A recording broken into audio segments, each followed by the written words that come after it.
Walang pagsidla ng tuwa ang magkakaibigang Yumi, Sandra, Helen, Rob at James habang bumibiyahe sila patungo sa pag-i-staycation nilang resort. First time nila itong gagawin sa malayong lugar kaya sobrang excited nila. Pero papunta pa lang doon ay marami ng aberyang nangyari. Una ay naplatan ang kotseng dala nila na pag-aari ni Rob. Pangalawa, naubusan sila ng gas kaya naghanap sila ng pinakamalapit na gas station. Kinabi na sila kaya nahirapan silang maghanap dahil liblib nga ang lugar. Nagpasya silang maglakad-lakad muna. Pakiramdam nila ay na-stranded sila sa isang parang ghost town. May mga nakikita naman silang mga kabahayan pero wala silang makitang tao kahit hindi pa naman ganun kalalim ang gabi. Umiyak agad ang duwag na si Yumi. Baka raw may mga aswang sa lugar na yon. Nagpasya naman si Sandra na humanap na lang sila doon ng mahihinga ng tulong o mapagpapalipasan ng gabi. Sumang-ayon ang tatlo maliban kay Yumi na tuluyan ang napalitan ng takot ang excitement kanina. Ilang bahay ang kinatok nila na hindi sila pinagbuksan hanggang sa makakita sila ng malaking bahay na may nakapaskil na for rent. Nagkaroon sila ng pag-asa nang may lumabas mula sa gate na yon na matandang babae. Nagsabi agad sila na uupa ng isang gabi. Pumayag naman ang matandang siya palang katiwala ng bahay. Ipinakita nito sa kanila ang loob ng malaking bahay. Namangha ang magkakaibigan. Kung titignan sa labas ay mukhang hindi ito kagandahan. Madamo pa ang harapan ng bahay at mukhang napabayaan. Pero sa loob pala ay napakaganda at napakalinis. Nang mabigay nila ang bayad ay nagpaalam na ang matandang babae. Sinabi nito na sa malapit lang siya nakatira. Babalikan na lang niya sila bukas. Tila hindi naman mapalagay ang magkakaibigan. Wala kasing signal ang mga phone nila, lalo na si Rob na nag-aalala sa kotse niya na iniwan nila sa di kalayuan. Nangislap ang mga mata ni Sandra nang makita ang Ouija board na nasa isang sulok. Inaya niya ang mga kaibigan na maglaro niyon para hindi sila mainip. Nakumbinsi naman niya sila. Habang naglalaro sila ng Ouija, hindi nila alam na may masamang espiritu silang nabulabog at sa mga sandaling iyon ay masama ang tingin nito sa kanila. Sa gitna ng paglalaro nila, biglang lumakas ang hangin. Umangat ang Ouija board na dahilan para magsigawan sila sa takot. Nanlaki ang mga mata ni Yumi nang makita ang masamang espiritu sa isang madilim na sulok na nakatingin sa kanila. Sinabi niya ito sa mga kasama at nagpumilit siya na umalis na sila doon. Pero hindi siya pinaniwalaan at sinang-ayunan ng mga kaibigan. Ani Helen, masyado nang malalim ang gabi at wala na silang mapupuntahan.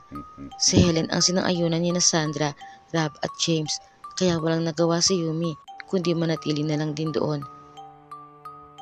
Pinilit na lang nilang makatulog. Maya-maya ay bumangon si Sandra. Wala sa sarili. Tinungo ang kusina at kumuha ng patalim. Nagising si Helen. Tinungo rin ang kusina para kumuha ng tubig.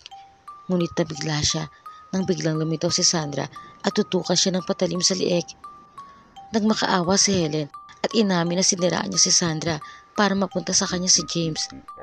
Hindi sumagot si Sandra. Itatarak na sana ang patalim kay Helen, ngunit nasangga yun ni Helen at ito na ang nagtarak niyon sa lieg ni Sandra. Napatili si James nang makita iyon. Biglang inamin sa nobyang si Helen na gay talaga siya at mas bet niya si Rob kaysa kay Helen. Hindi maintindihan ni James kung bakit lumabas iyon sa bibig niya. Parang may nag-udyok lang sa kanya. Sa galit ay sinugod ni Helen ng patalim si James pero naagaw ni James ang patalim at si Helen ang napuruhan. Nasaksihan iyon ni Rob na nagising nang marinig ang komosyon sa kusina. Inakala nitong pinatay ni James ang dalawa kaya nagalit si Rob at inagaw ang patalim kay James.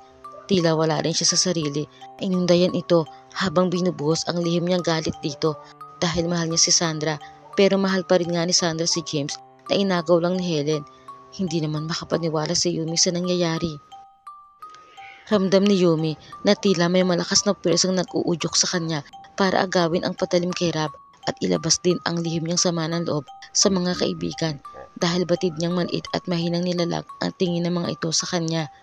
Pero pilit niyang pinaglabanan ang kakatuwang puwersa na iyon na hinala niya ay mula sa masamang espiritu na nabulabog nila dahil sa Ouija. Pumikit siya at nagdasal, ngunit bigla siyang napadilat nang marinig niya ang pagsigaw ni Rob na kinitil na pala ang sariling buhay. Habang ang masamang espiritu na anyong demonyo na sa paningin niya ay nakatunghay lang sa mga kawawa niyang kaibigan na pinaglaruan nito. Dahil doon ay napatakbo palabas ng bahay si Yumi. Sinagasa ang dilim habang patuloy na nagdarasal hanggang sa madapa siya. Sa pagmulat ng mga mata ni Yumi ay napasigaw siya ng ubod lakas dahil nandun ulit siya sa malaking bahay at nakatunghay sa kanya ang 4 na kaibigan na puro mapuputla na ang mga kulay. Halos mapatid ang lalamunan niya sa pagsigaw nang mapagtanto niyang nasa loob na siya ng sariling silid.